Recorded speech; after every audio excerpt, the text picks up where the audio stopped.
Manchester City's 4-1 win over Liverpool in February was your classic statement victory. But what made it so? Well, it was a win over the reigning champions, it was comprehensive, and it extended City's lead at the top of the Premier League table. But the main reason it made a statement? It solidified a mental shift in our attitude to both teams, elevating one side to the status of champions-elect while relegating the other to mere also-rans.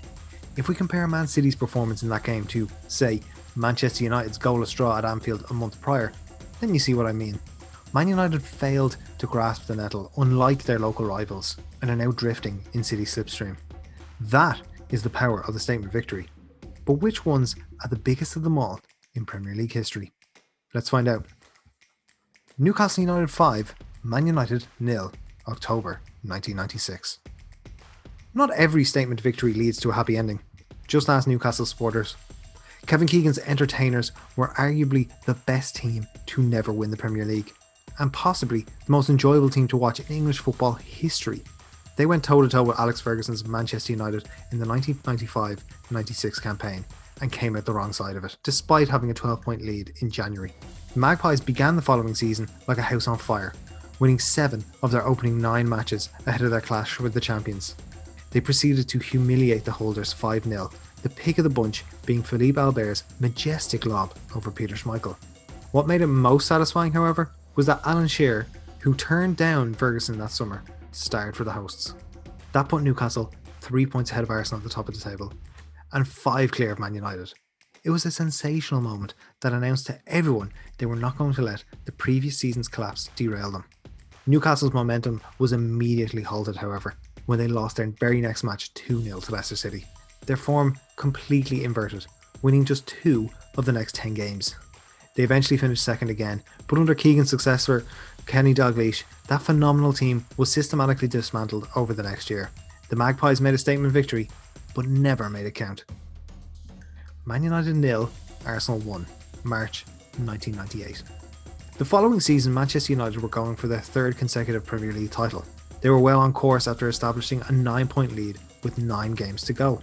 Arsenal, however, had 3 games in hand, and most crucially, were facing the champions next. The Gunners hadn't been beaten in 10 games, and a win at Old Trafford would completely switch momentum the other way. In a tight affair, Arsenal came out the better, beating United thanks to the quick legs and sure feet of Mark Overmars. Beating them at their own ground in such a massive encounter was like a seismic earthquake in footballing terms, and the away fans there that day knew it, bursting in rapturous celebration.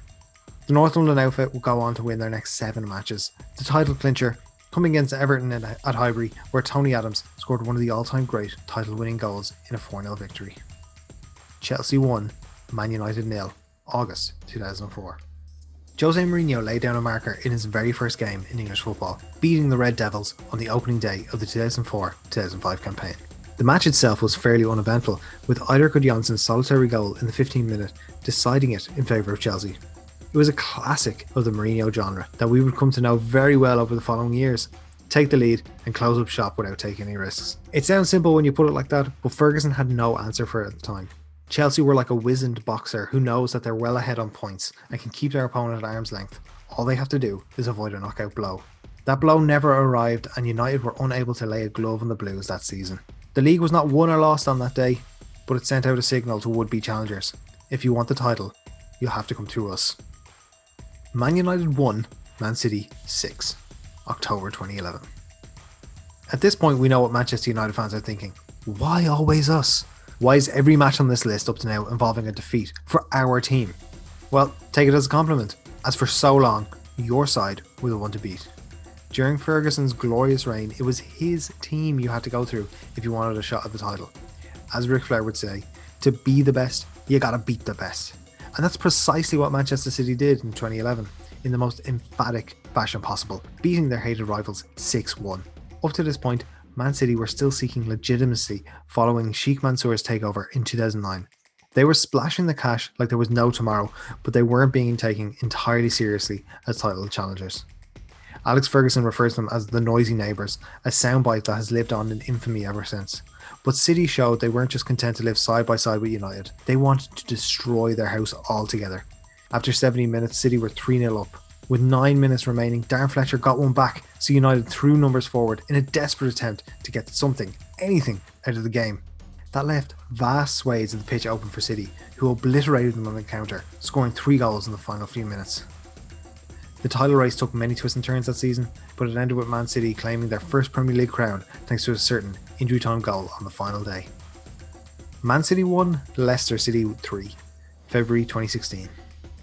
Even when Leicester City were joint top of the Premier League at the midway point of the 2015-16 campaign, there was very little hope given to them of finishing in the top 4, let alone winning the title. Having barely avoided relegation the year before, it seemed fanciful to believe that they could even think of qualifying for the Champions League. But this was by no measure a normal season, and when they faced Man City in February, it was a top of the table clash.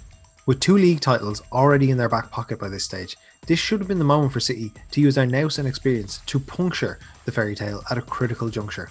Instead, they were down 3 goals by the hour mark at their own ground. Sergio Aguero pulled one back late on, but it was only a consolation as a Robert Huth brace either side of a Riyad Mahrez goal down to the home side. The victory was so definitive that Leicester City's title credentials could no longer be ignored. It not only changed everyone's perception of what they could achieve, but it instilled in them the belief that they could go all the way. And with just 1 defeat in their final 13 matches, that's exactly what they did.